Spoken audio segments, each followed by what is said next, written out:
Hello dear students, rank booster series की next problem पे आते हैं। क्वेश्चन स्क्रीन पर है कि इस तरीके से एक क्यूब है। इस क्यूब के अंदर एक सॉलिड स्फीयर रखा हुआ है जिसका मास 2 kg है और ये जो क्यूब है वो v equal to 5t plus 5t metre पर सेकंड वेलोसिटी से मूव कर रहा है। ऑल सरफेसेज आर स्मूथ, इसका मीन कहीं कोई फ्रिक्शन नहीं है। The sphere is at rest, जो स्फीयर है वो यहाँ पर क्या है, रेस्ट में है with respect to the cube, यानी क्यूब के रेस्पेक्ट में ये क्या है, यहाँ पर रेस्ट में है।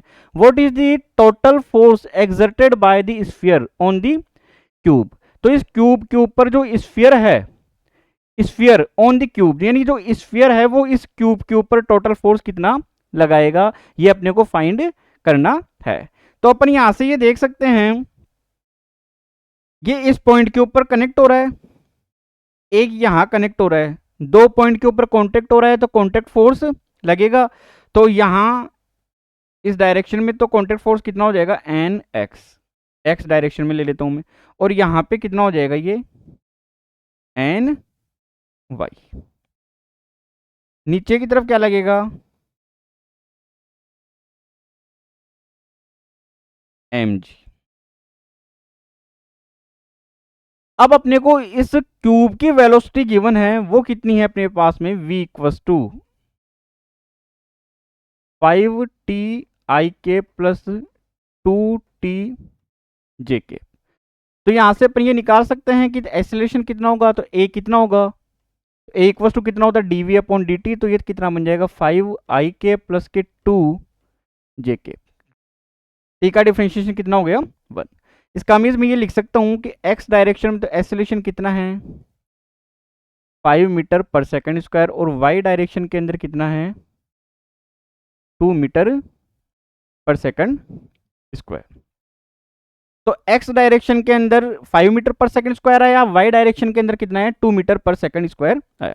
अब इस क्यूब के ऊपर अपन देखते हैं कि x डायरेक्शन के अंदर केवल एक ही फोर्स लग रहा है, वो क्या लग रहा है nx, तो nx कितना होगा F equal to m a, तो ये कितना होगा यहां से इसके ऊपर m इंटू ए एक्स।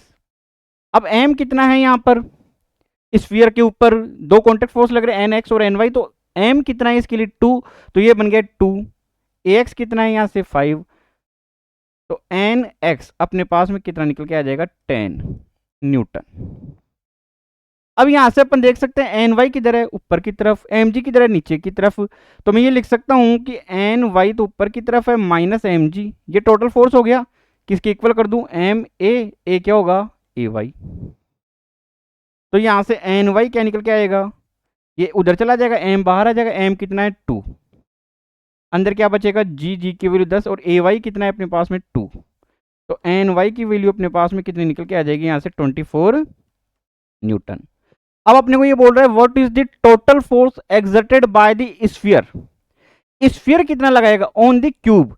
तो अगर क्यूब स्फीयर के ऊपर इधर लगाता है एन एक्स, तो ये किधर लगाएगा इधर, तो ये एन एक्स हो गया। ये ऊपर की तरफ लगाता है तो स्फीयर किधर लगाएगा इसके ऊपर, नीचे की तरफ, तो वो कितना हुआ एन वाई। तो रिजल्टेंट किधर से निकल के आएगा, इस तरफ टोटल फोर्स एफ ले लेते हैं अपन उसको, तो नेट फोर्स कितना होगा root of n x square plus n y square. ये वो फोर्स है जो क्यूब है, क्यूब के ऊपर लग रहा है, किसके कारण, स्फीयर के कारण। तो एफ की वैल्यू क्या निकल के आएगी अपने पास में, एन एक्स तो अपने पास में निकल के आया यहाँ से 10, तो 10 का स्क्वायर हो गया यहाँ से, ये कितना हुआ यहाँ से 24 का स्क्वायर हो गया यहाँ से, ये कितना होगा यहाँ से, ये एफ इक्वल्स टू 24 का स्क्वायर यहाँ से, ये 576 प्लस 10 का 100, तो ये बन गया 676। तो एफ की वैल्यू कितनी निकल के आ जाएगी यहाँ से, ये 26 न्यूटन।